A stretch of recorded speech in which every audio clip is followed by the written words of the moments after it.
All right, it is day 32 of the 51 Hudson build. If you have been following along, things are moving along pretty good, I think. But there's always something to do. But we're getting there. So the last video I was finishing up the cooling system, at least what I could do. Radiator's in, electric fan is in, everything fits nice. Lower hose, upper hose. I did tie my steam line into my barb fitting there. Nice and tidy, looks good. No one will ever notice it. I do have on order now a 4-inch silicone elbow that I should be able to snake under here to come over here for the air intake. And just to note, I did find a problem with the eBay harness, wouldn't you know it, the very last connector. The wiring is fine on it, but there needs to be a notch in one side of this thing. I can't remember which side it is, but if you look, let's see here. You look at the MAF sensor, that section there, that keeps the connector from sliding all the way on. So it needs to have a notch in it. And you'll figure it out. I can't do this in one hand, but when you go to put the connector on, you'll see that you'll have to put a notch in it. And I did verify. I looked at a factory connector, and it does have the notch.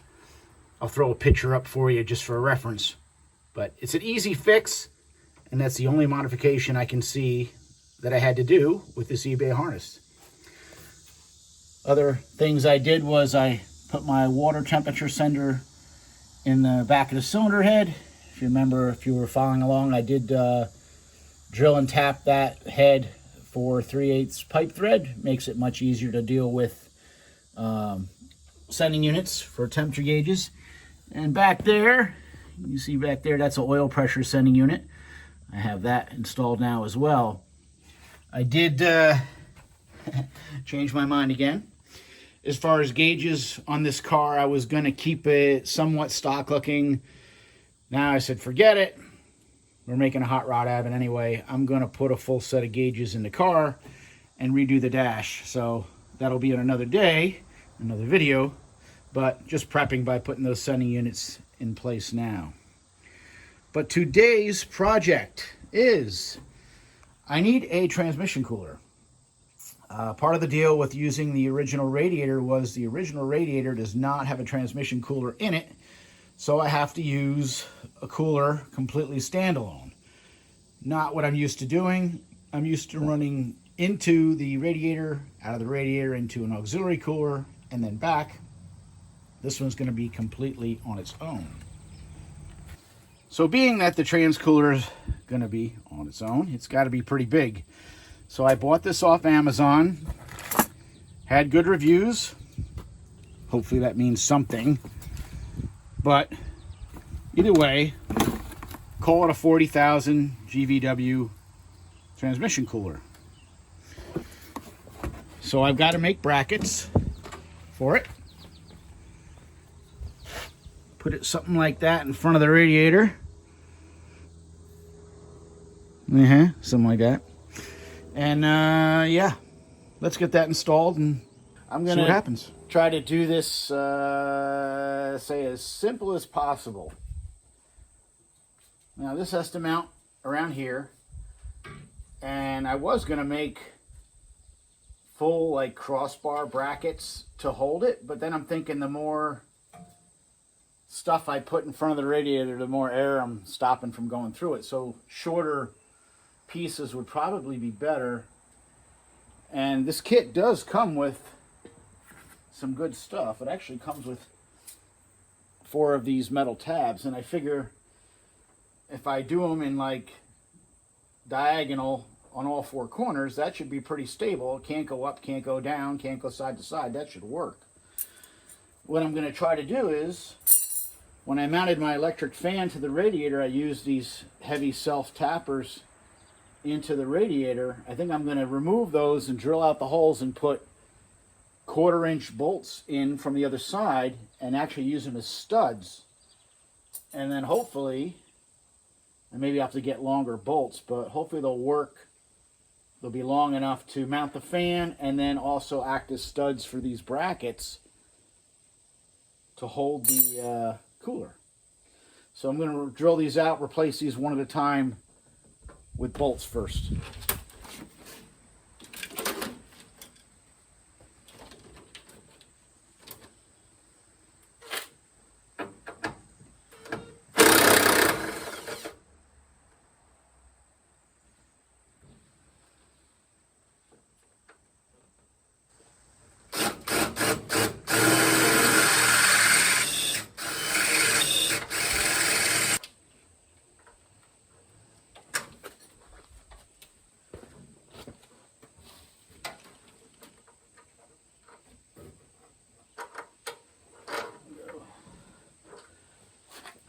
Something like that, except let me see if I can get the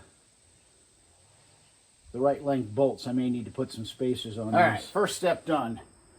Replaced all those cutter screws with longer 1/4-inch bolts, couple spacers. Woo. And yeah, that looks like that'll work. At least I think it'll work. I'm gonna find out. All right, I'm going to bolt these up to the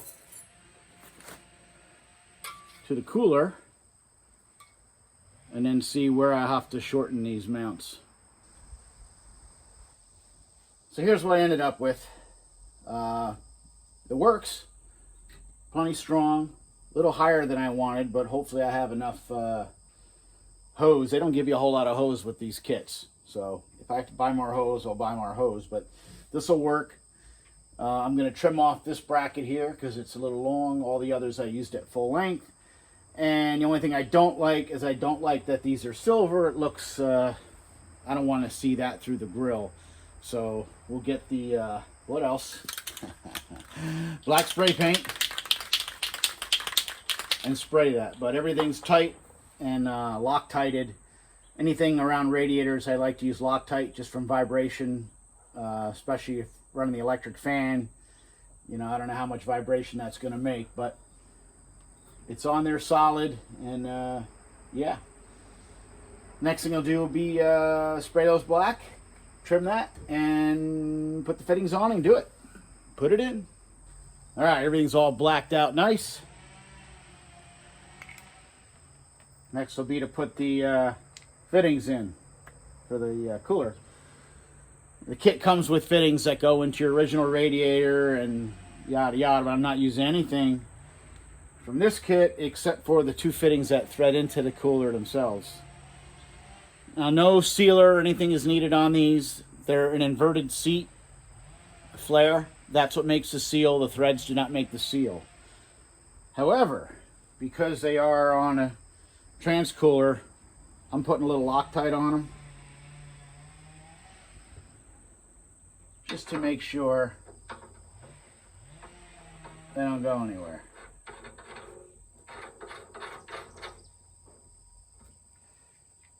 Get them in, get a wrench on them.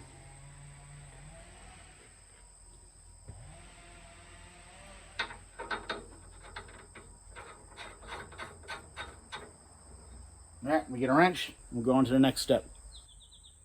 All right, so now with the fittings in and tight, this is the length of hose they give you. I don't know what this is. Maybe 4 feet? I don't know. It's not a ton. I'm going to connect one end to the cooler, route it down through the radiator support where I want it. The only thing makes me a little nervous is there is no writing on this hose at all.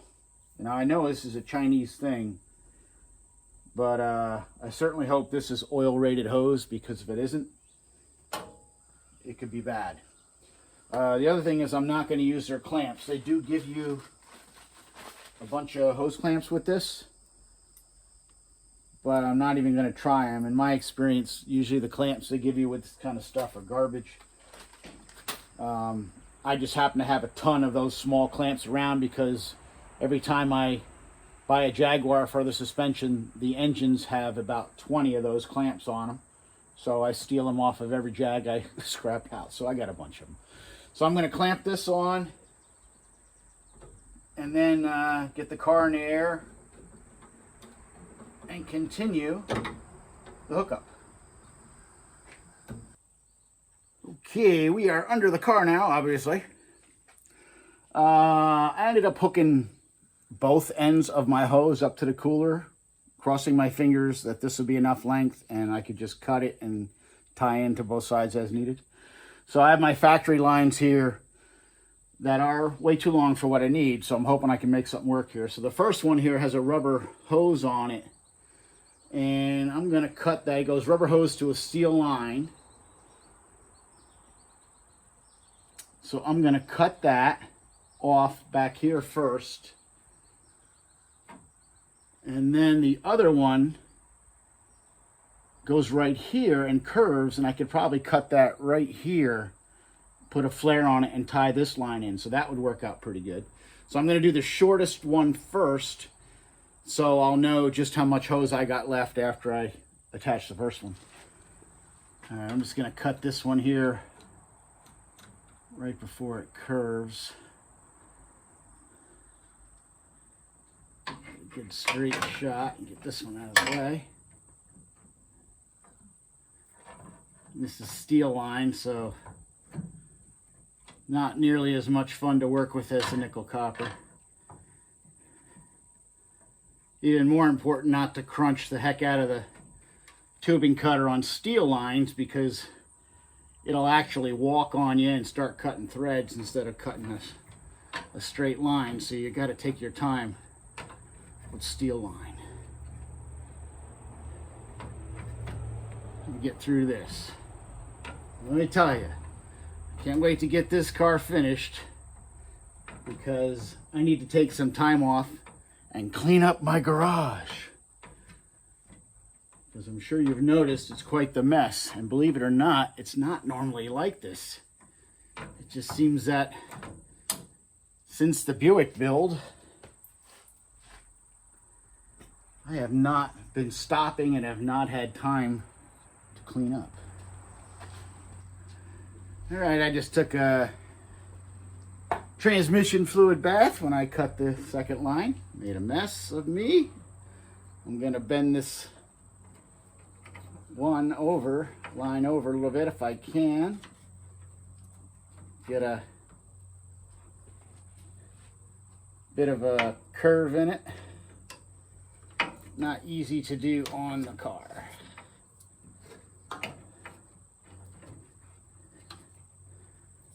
And especially with steel. I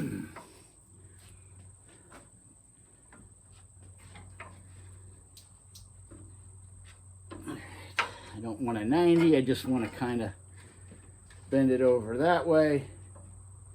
I think that'll work.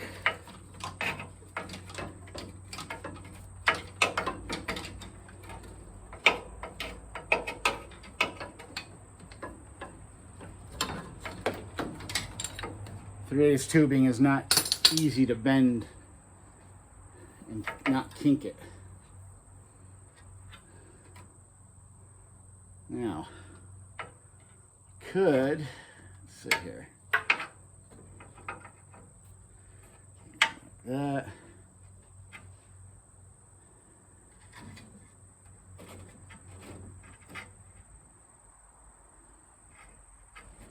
If we do that much, that'd be enough. All right, I think I'm gonna cut off the original section of hose here from the original hose that's, 20 years old, and just tie into the metal with this hose here and tie it up out of the way. And I should have enough to do the second one as well. All right, moving right along. First hose tied up and tied into the first factory line. This line, because I cut off the GM end, there was actually a barb on the steel, so I didn't have to do anything with that, but fit the line to it and clamp it. Works out good. Now the other line I bent over this way, but I cut that one. So I got to put a bit of a barb or something on this line. You don't want to just slide steel line into a hose and clamp it. It's not going to stay. You need something to keep it from coming off. So what you can do is, instead of making a double flare, you can do the first part of the double flare, which puts kind of a bulge in the tube, and do that, and that'll be enough to hold the line on. So I'm going to put my my die on there for double flare, the first part, and make that bulge, and hopefully it comes out all right. 3/8 steel is not easy to work with, especially OEM stuff. I think when you buy it in the store, it's a little softer and it's easier to do. But I use nickel copper on everything, just 'cause it's so much easier. But we put a bubble on that, and then this hose will tie up and go that way. And I did have enough hose in this kit to make this all work. I actually had to cut off a few inches. And I'm just trying to get the hoses tied up so they're not hanging down under the car, just in case hit anything, road debris or something in the road. You don't want to take out your transmission and destroy your car over something stupid. Get that going and get this finished up.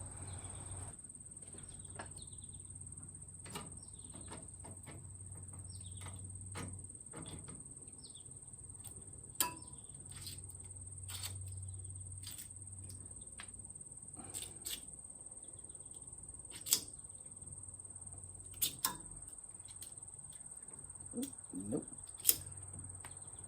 Crooked. Hold on there.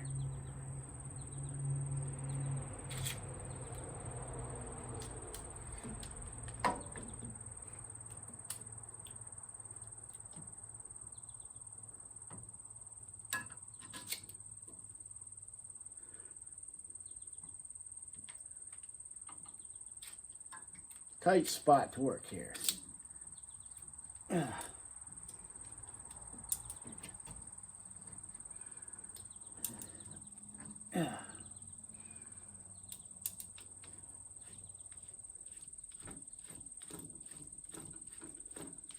Yeah, that's what's nice about this Master Cool thing, though. Right up, portable, or get right on the line, wherever you need it. But even for this tool, 3/8 steel is not always easy to work with.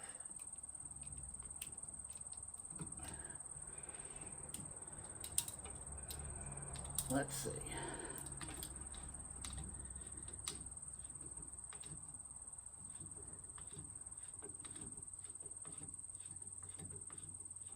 Yep, that'll work.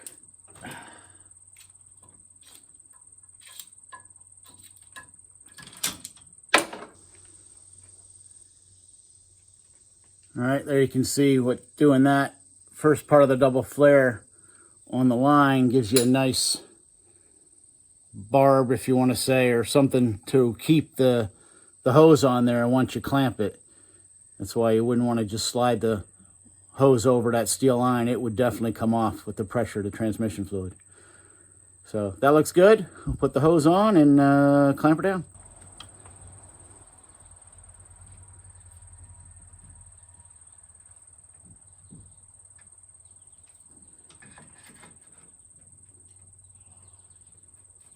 All right, that'll work. And if you don't have a Master Cool kit and you use something else to make that first part of the double flare, make sure it's not sharp. One of my cars I built, on the first drive, I blew a transmission cooler hose. And what it was that bulge there on the line was sharp, and it actually cut the transmission line, and it blew during the first drive. Luckily, I had somebody following me, so I left the car, got a ride home, went and got my trailer and brought it home. But I'd like to avoid that. Try to learn from mistakes. So this looks good now. I'm going to tie this up, and I think we're done here. That's it for the transmission cooler.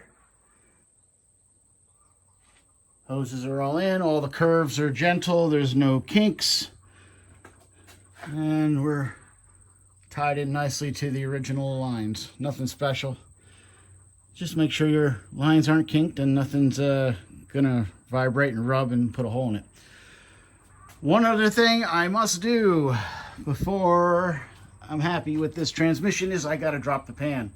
I gotta do a service on this thing. The fluid looks horrible.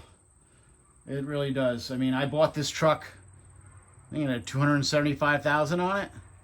I was told runs, drives, shifts, no problem, but I did not drive it, and I probably should have, but the fluid looks really bad.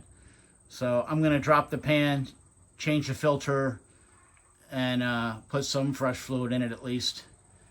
And fingers crossed, it works. May have to do a couple changes on it to get the fluid decent looking. It's pretty ugly. But I've never done a filter swap on a 60E before, so get it done and I'll let you know how it goes. I don't know if I'll video it or not. We'll see. All right, with the transmission cooler installed, one thing I have to do, unfortunately, is do a service on this transmission because I'm a little worried. The fluid in it, coming out of it anyway, is not very confidence inspiring, I should say. So I'm gonna need to drain this fluid. I bought a kit to replace the filter. God, hopefully it's not terrible inside. Hopefully this drain plug comes off because I've been told sometimes they don't. All right, I got it broken loose. Forgot to hit the record button. But I got the drain plug loose. I'm going to try to get the fluid into here. If I can't, I got a drain pan below it.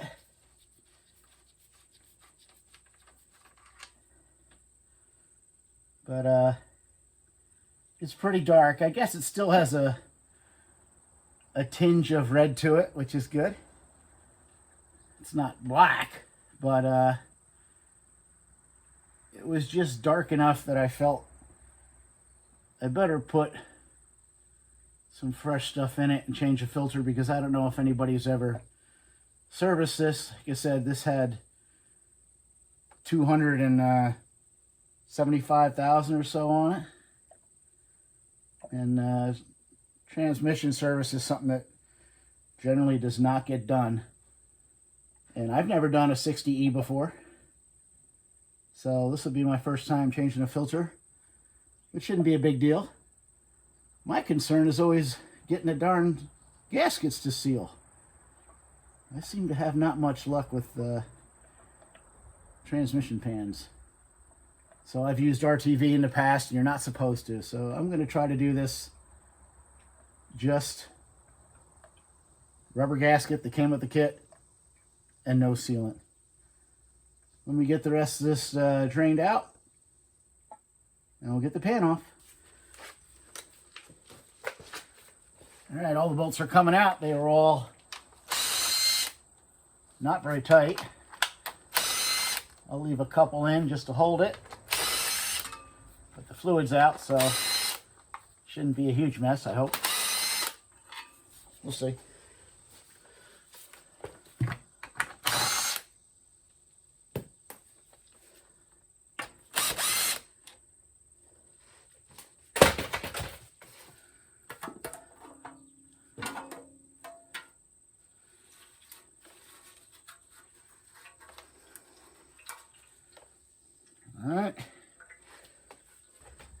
All right, pan is down. Come back to that in a minute. See what's in the bottom of it. Here's our filter. Just gonna wiggle it, pull it straight down. There we go. All right, well, there's the pan. I guess not horrible. It's got the, as expected, clutch material stuff in the bottom, but I don't feel any metal chunks. The magnet has some sludge on it, but not terrible.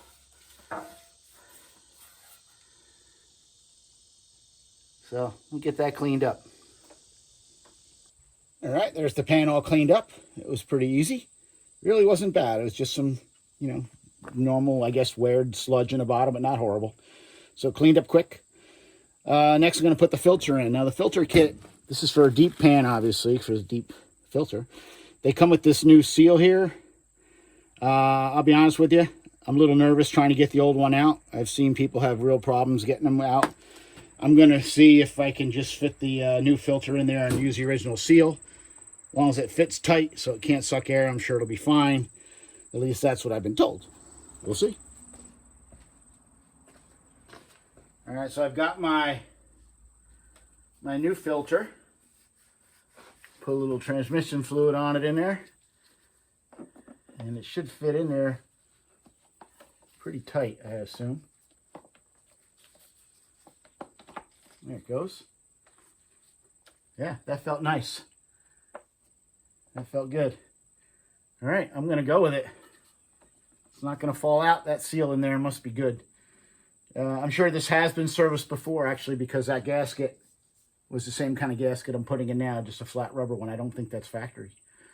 So I'm going to get the pan on, go from there. All right, I'm just about ready to put this pan on. But one thing I did wanted to mention, and another reason I'm not using RTV, is if you see that little hole there in the guy right there, or you can see him, but I can't point to him, but that little hole right there, that's an exhaust hole, I believe, for 3-4 or something. And if you use RTV on the pan gasket and plug that hole, you're going to smoke, I think, 3rd and 4th. So another reason not to use RTV on a transmission pan gasket. I'm no transmission expert, just something I learned, YouTube trained. It's always good to be informed. So, yeah. I've got the rubber gasket set on the pan with just a few bolts, and we'll get it spun up in there.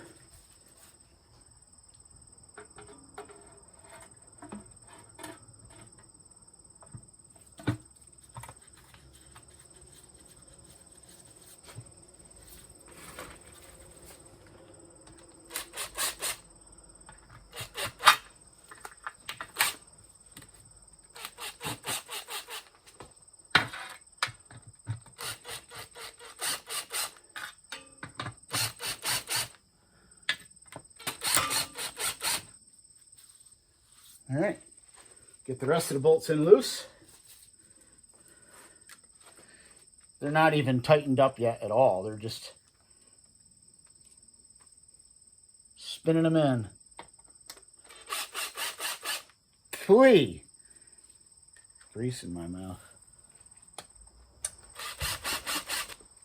All right, next is to torque all these screws. I already screwed that up because I used my impact to snug them down, and I just saw that the spec is like 7 to 9 foot-pounds. Okay, let's see how bad I screwed up. I bet I'm over that. Ah, man, I need an extension. Ah, hang on. You know, extension changes your torque spec. Yeah, but hey, this one's a special one with lights and stuff, so let's see.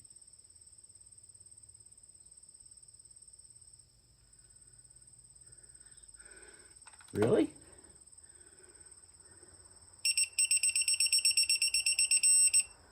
Huh, maybe I didn't screw up so bad. All right, I'll take it.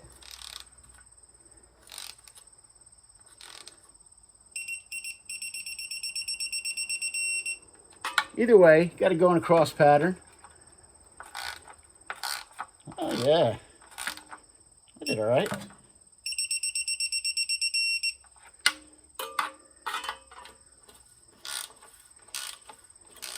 Oh, yeah. Didn't screw up as bad as I thought. All right, that's cool. All right, let me get all these torqued. All right, time to see how bad I screwed stuff up.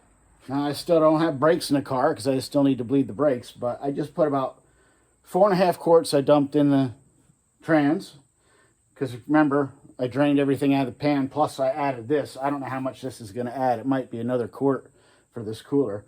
I'm just going to start it for a minute. Hopefully the pump runs and pumps the fluid, and I'll check the levels.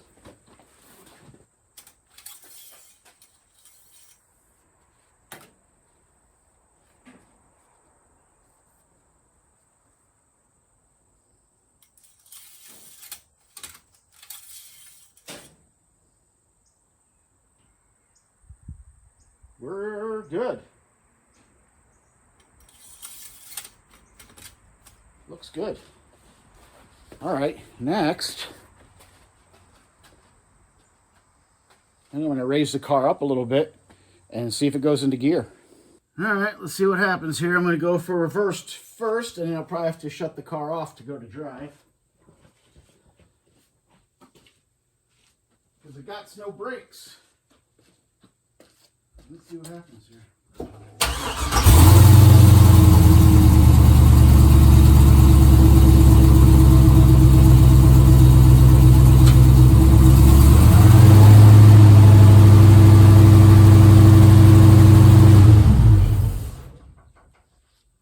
We got reverse.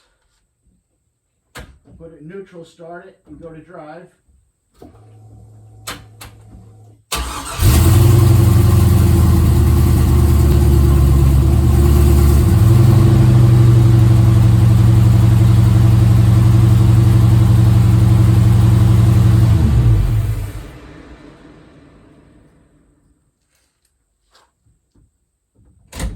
We got drive.